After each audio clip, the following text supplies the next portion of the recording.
జరిగేది చూస్తుంటే జోష్న మా అన్నయ్య సొంత కూతురు కాదేమోనని, ఎవరైనా చెప్తారేమోనని అని కాంచన అంటుంది.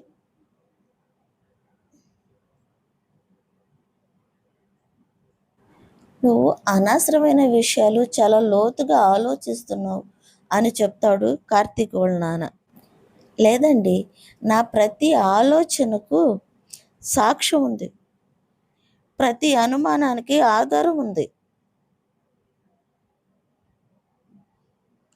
సాక్ష్యం కార్తీక్, ఆధారం దీప. కార్తీక్ ఆధారం లేదు, ఆధార్ కార్డు లేదు అని అక్కడి నుంచి లెగబోతాడు. నువ్వు ఇలాంటి ఆలోచనలన్నీ పెట్టుకుని మనసు పాడు చేసుకోకమ్మా అంటాడు కార్తీక్. ముందు నువ్వు నిజమేంటో చెప్పరా అంటది కాంచన. ఏమీ లేదమ్మా అంటాడు కార్తీక్. నిజం చెప్పరా అంటది కాంచన. నిజం నిజం అంటే ఏం చెప్పాలి అంటాడు కార్తీక్. జోష్న సుమిత్ర అత్త కూతురు కాదు, అందుకే శాంపుల్స్ మ్యాచ్ అవ్వలేదు, ఓకేనా అంటాడు కార్తీక్. షాక్లో కాంచన, కార్తీక్ వాళ్ళ నాన్న. ఏంటి, జోష్న మా అన్నయ్య కూతురు కాదా అంటది కాంచన. అవునమ్మా అంటాడు కార్తీక్. జోష్న మామి కూతురు కాదు, నువ్వు వెళ్ళి అసలైన కూతురిని ఎతికి తీసుకురా అంటాడు. ఏంట్రా జోక్ చేస్తున్నావా అంటాడు కార్తీక్ వాళ్ళ నాన్న. లేకపోతే ఏంటి మాస్టరు, అనుమానం అనేది అందనంత ఎత్తున ఎగురుతున్న గాలిపటం లాంటిది అంటాడు కార్తీక్. మన అపోహలని ఎగురుతున్న దారం లాంటిది.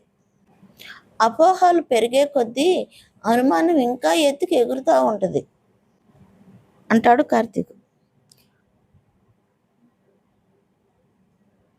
ఒకసారి చెక్ చేసి చూడు, అనుమానాలన్నీ గాలిపటాల్లాగా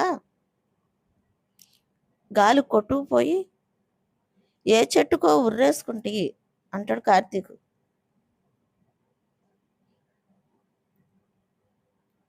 సరేరా, నావన్నీ అనుమానాలు అపోహలే అనుకుందాం.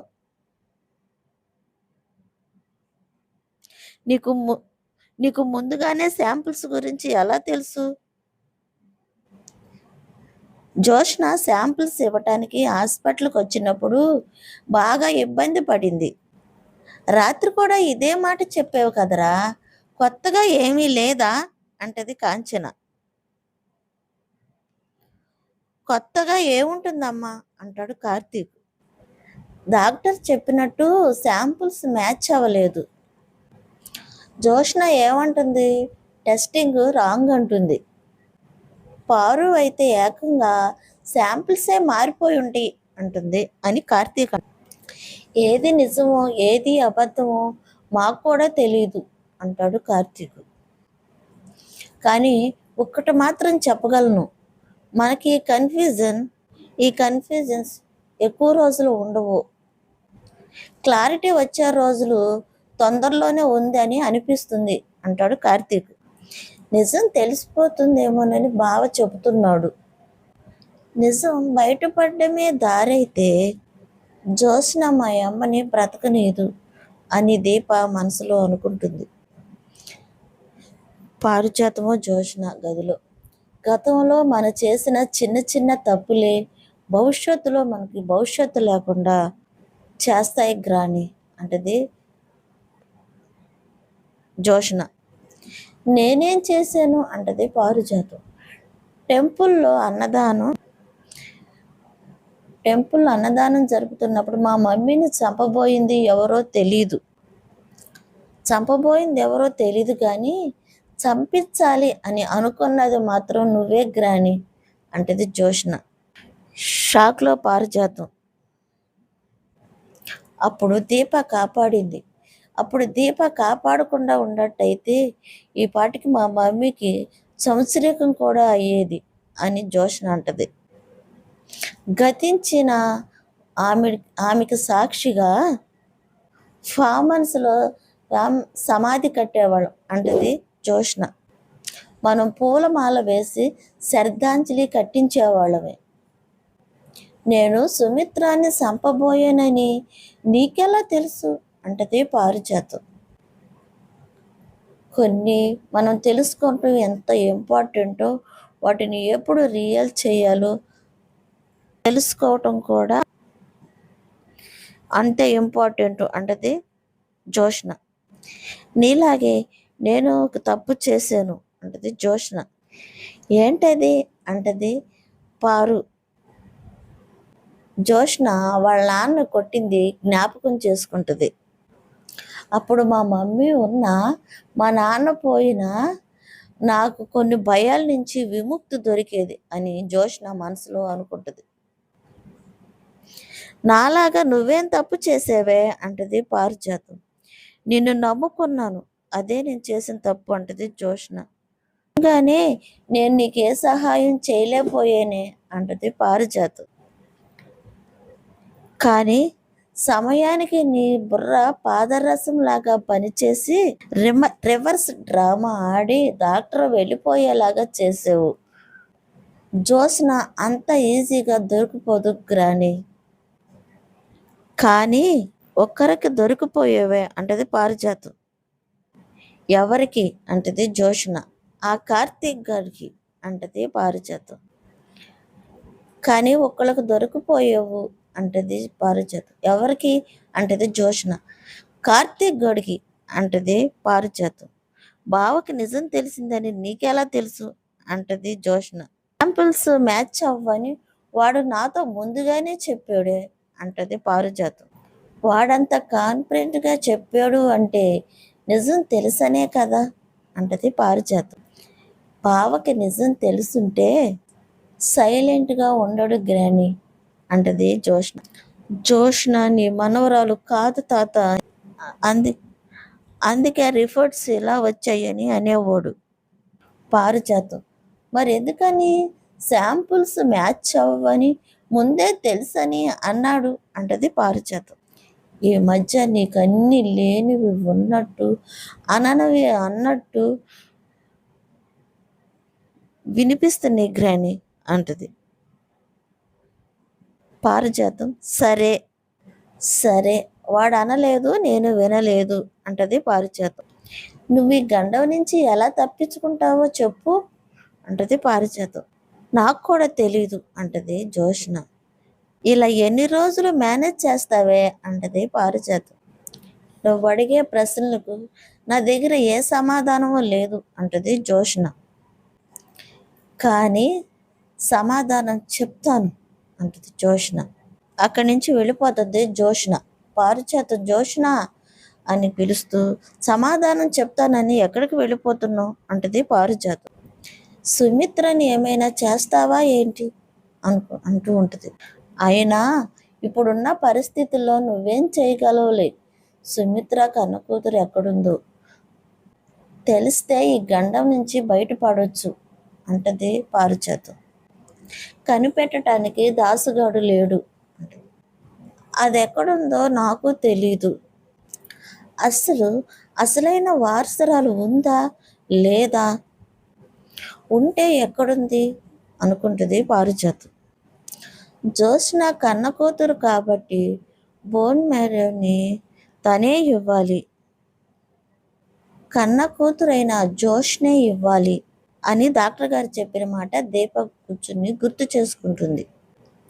మీ మనవరాలు బెడ్ షాంపుల్స్ మీ కోడలు గారికి మ్యాచ్ అవ్వలేదు అని డాక్టర్ గారు చెప్పిన మాట దీప గుర్తు చేసుకుంటుంది.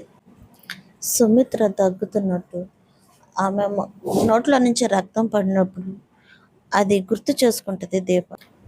కార్తీక్తో నీలాంటి మంచి వాడితో నా కూతురికి భర్తగా దొరకాలని అది నా కళ అంటది కాంచన. సంతోషంగా కాపురం చేస్తూ ఉంటే అది చూడాలని ఆశగా ఉందిరా అని సుమిత్ర కార్తీక్తో అన్న మాట కూడా దీప జ్ఞాపకం చేసుకుంటుంది. మనకి ఎన్ని పనులున్నా ఆరోగ్యం గురించి జాగ్రత్తలు తీసుకోవాల్సిందే అని అంటాడు కార్తీక్.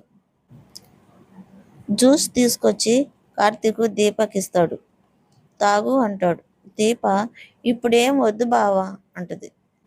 చెప్పేది నీ ఆరోగ్యం గురించి కాదు, బిడ్డ ఆరోగ్యం గురించి అంటాడు కార్తీక్. నువ్వు ఎలాగో నీ హెల్త్ గురించి పట్టించుకోవు కదా అంటాడు కార్తీక్.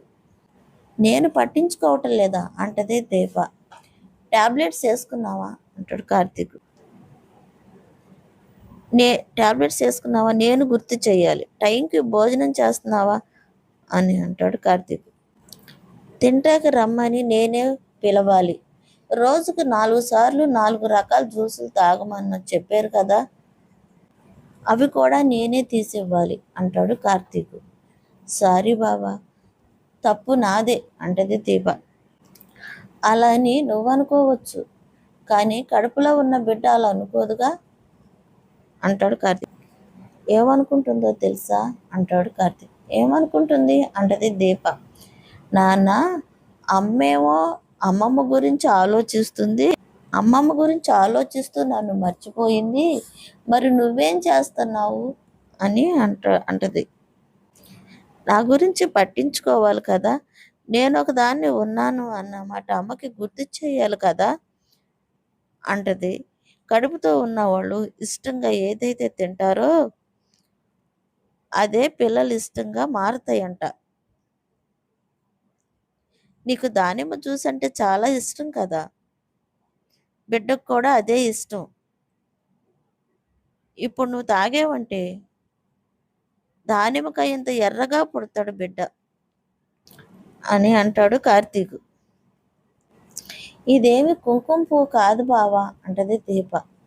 అలా అంటావని దీంట్లో కుంకుమ పువ్వు కూడా మిక్స్ చేశా అంటాడు కార్తీక్. కుంకుమ పువ్వు ఒక్కటే కాదులే, నా ప్రేమను కూడా మిక్స్ చేశా అంటాడు కార్తీక్. నా కోసమా, బిడ్డ కోసమా అంటది దీప. నా బుల్లి రౌడీ కోసమే. అమ్మ పట్టించుకోకపోయినా నాన్న పట్టించుకోవాలి కదా, ఏరా రౌడీ అంటాడు కార్తీక్. అయితే ఈ బుల్లి రౌడీని నువ్వే మొయ్యాల్సింది అంటది దీప. కంగారు పడకు మరదలా,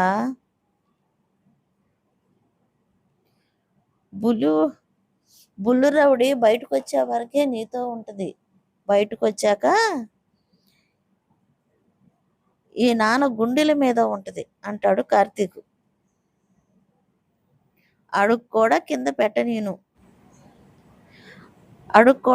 పెట్టనీను అంటాడు కార్తీక్. ఏం చేస్తావు అంటది దీప.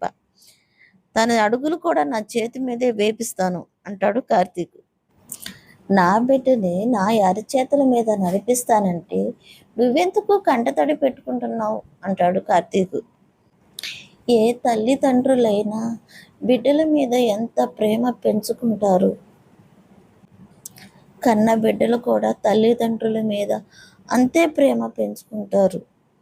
నా దురదృష్టము, నేను తండ్రి నుంచి కానీ తల్లి నుంచి కానీ ఏ ప్రేమ పొందలేదు అని దీప బాధపడుతుంది. కానీ నా అదృష్టం కొద్దీ నా ప్రేమను వాళ్ళకు పంచే అవకాశం దక్కింది అంటది దీప. ఈ ప్రేమను పంచటం భగవంతుడికి ఇష్టం లేదు బావా, అందుకే నా తల్లిని నా కళ్ళ ముందే దూరం చేయాలని అనుకుంటున్నాడు అంటది దీప. దీప ఏడుస్తుంటే కార్తీక్, దీప అత్తకేం కాదు అని చెప్తాడు. ఈ మాట ఒక 500 సార్లు చెప్పుంటావు బావా అంటది దీప. నాకేమీ కాదన్న ధైర్యం నాకుంది, ఎందుకంటే నాకు నువ్వున్నావు.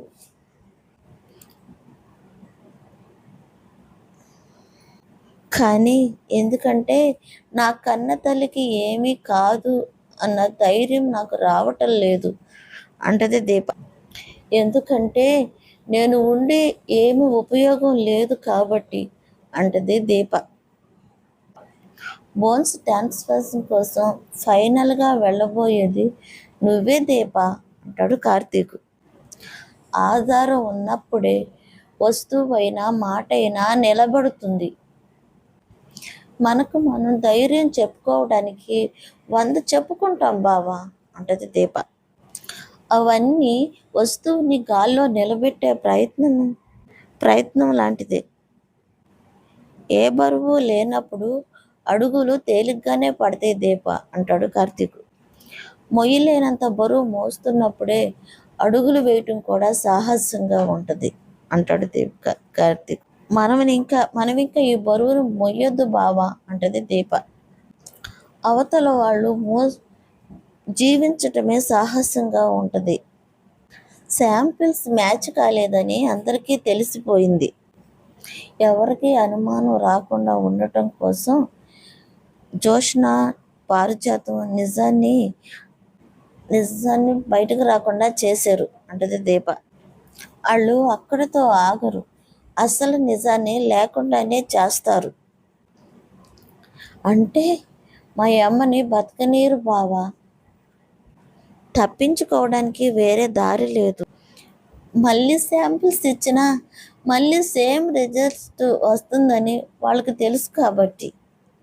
అసలు శాంపిల్స్ ఇవ్వాల్సిన పరిస్థితి లేకుండా ఉండాలంటే మా అమ్మ బతకూడదు.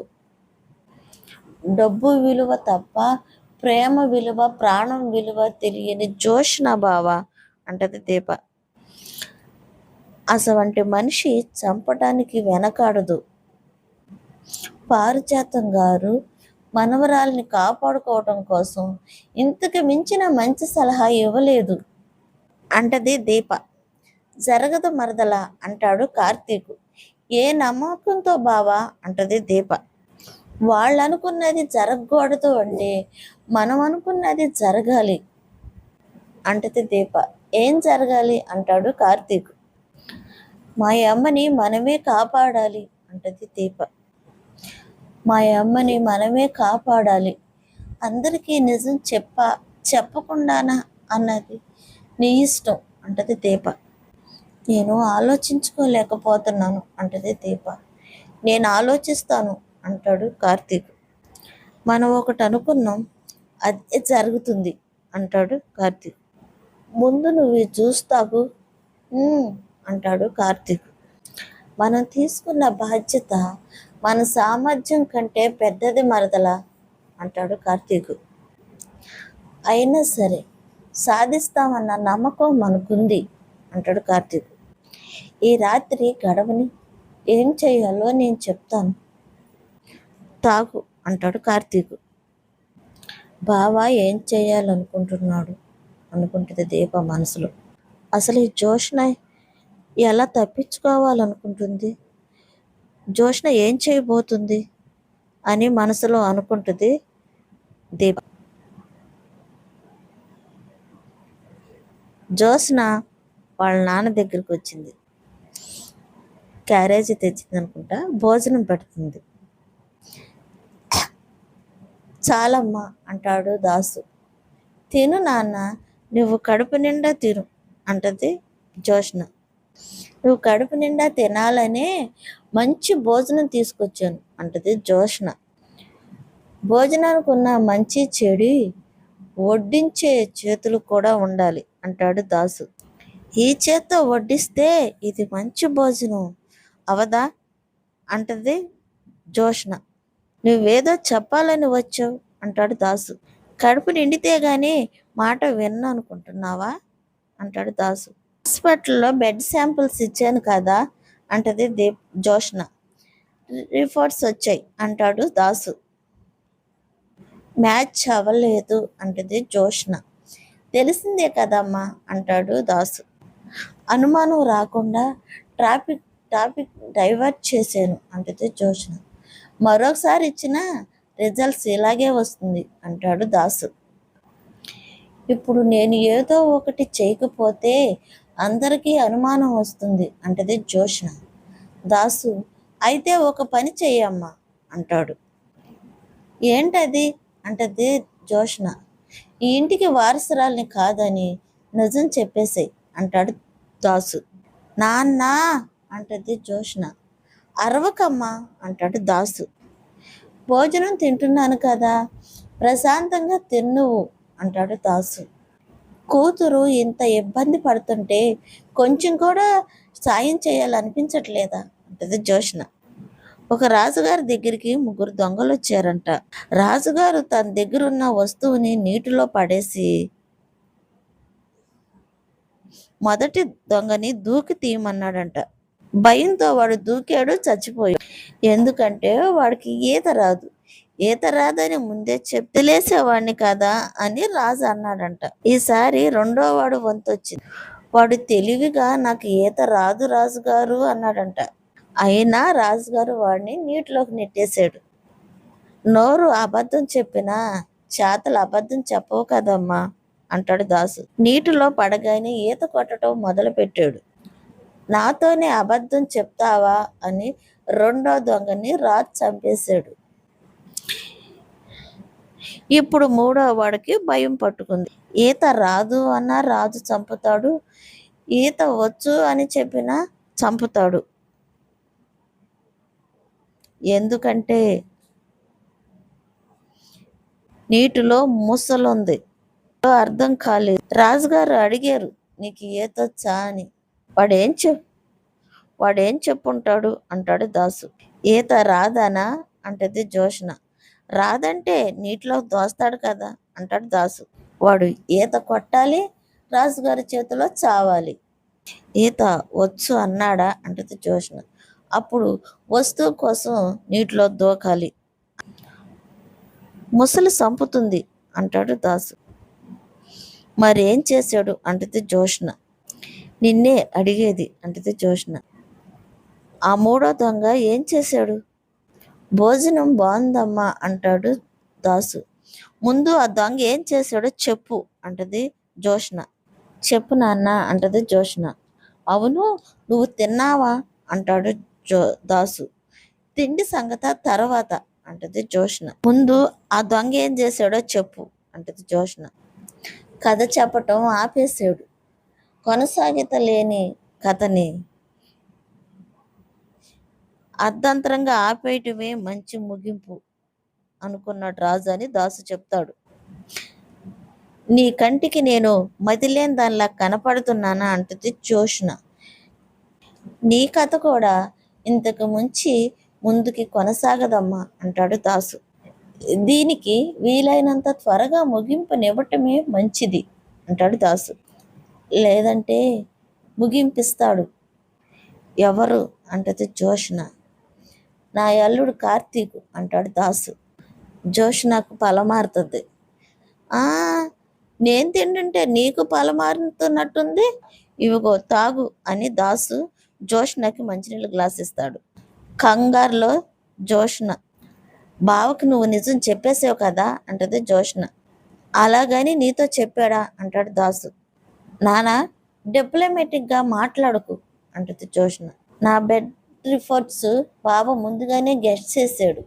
నా గురించి ఏమీ తెలియకుండా బావ ఎలా గెస్ట్ చేయగలడు చెప్పు?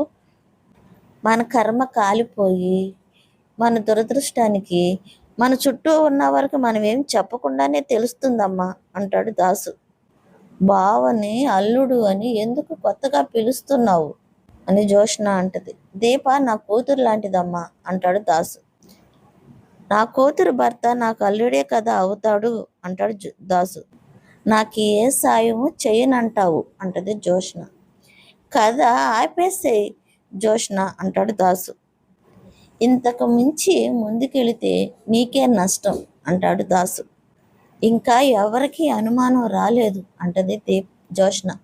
ఎలా తప్పించుకుంటావు అంటాడు దాసు. మరొకసారైనా బెడ్ శాంపిల్స్ ఇవ్వాల్సిందే కదా అంటాడు దాసు. అది కూడా మిస్ అయితే DNA టెస్ట్లకు వెళ్తారు అంటాడు దాసు. కార్తీక్కి అనుమానం వచ్చిందని నువ్వే అన్నావు కదా, అల్లుడు ఆగే రకం కాదమ్మా, అంతు చూసే రకం. అందరికీ నిజం తెలిసిపోయి దీపే శివనారాయణ గారి యావదాస్తికి ఏకైక వారసురాలని నిజం తెలిసిపోయే నిజం చాలా తొందరలోనే ఉందమ్మా అంటాడు దాసు. అది నా కంఠంలో ఊపిరుండగా జరగదు నాన్న అంటది జోష్న అని అక్కడి నుంచి జోష్న వెళ్ళిపోబోతుంది. దాసు, అంత పెద్ద పెద్ద మాటలు ఎందుకులేమ్మా, నువ్వేమీ చేయలేవని నాకు తెలుసులే అంటాడు దాసు. రౌడీల దగ్గరికి వచ్చి జోష్న, రేయ్ నేనొక్కటి చెప్తాను, ఏంటి ఎందుకు అని అడక్కోకుండా పని పూర్తి చేస్తే 10 లక్షలు ఇస్తాను అని జోష్న చెప్పుద్ది. రౌడీలు 10 లక్షల డీల్ ఓకే మేడం అంటారు. మిస్ అవ్వకూడదు అంటది జోష్న. దొరకకూడదు, నా పేరు అస్సలు బయటకు రాకూడదు అంటది. మేడం అంటాడు రౌడీ, 1000 రూపాయలతో మర్డర్ చేసేవాళ్ళం, 10 లక్షలంటే జాగ్రత్త తీసుకుంటాం కదా మేడం అంటాడు. అయితే ఏం చెయ్యాలో చెప్తాను విను అంటది. అది మనకు వినిపించదు. అర్థమైందా అంటది జోష్న. అర్థమైంది మేడం అంటారు రౌడీలు. దీప కార్తీక్ నిద్రపోతూ ఉంటారు. ఆ ఇంట్లోకి దొంగ వస్తాడు. భార్యాభర్తలు ఇద్దరు పడమర వైపు గదిలోనే పడుకుంటారు అని రౌడీకి జోష్న చెప్పిన మాట గుర్తుకొచ్చింది రౌడీకి. జోష్న దీప ఫోటో వాళ్ళు ఫోన్కి పంపించింది. ఆ ఫోటో చూస్తే సేమ్ దీపే అని రౌడీ కన్ఫర్మ్ అవుతాడు.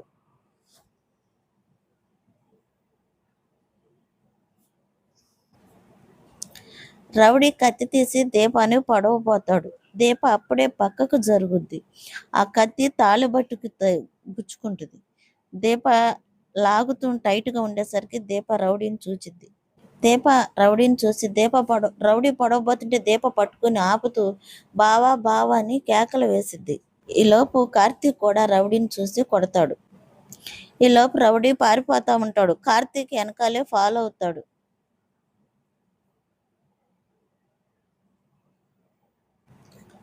రౌడీలు పదరా పదరా అని పారిపోతూ బండి తీయి అంటాడు. కార్తీక్ వెనకాలే పడతాడు. కానీ రౌడీలు పారిపోతారు.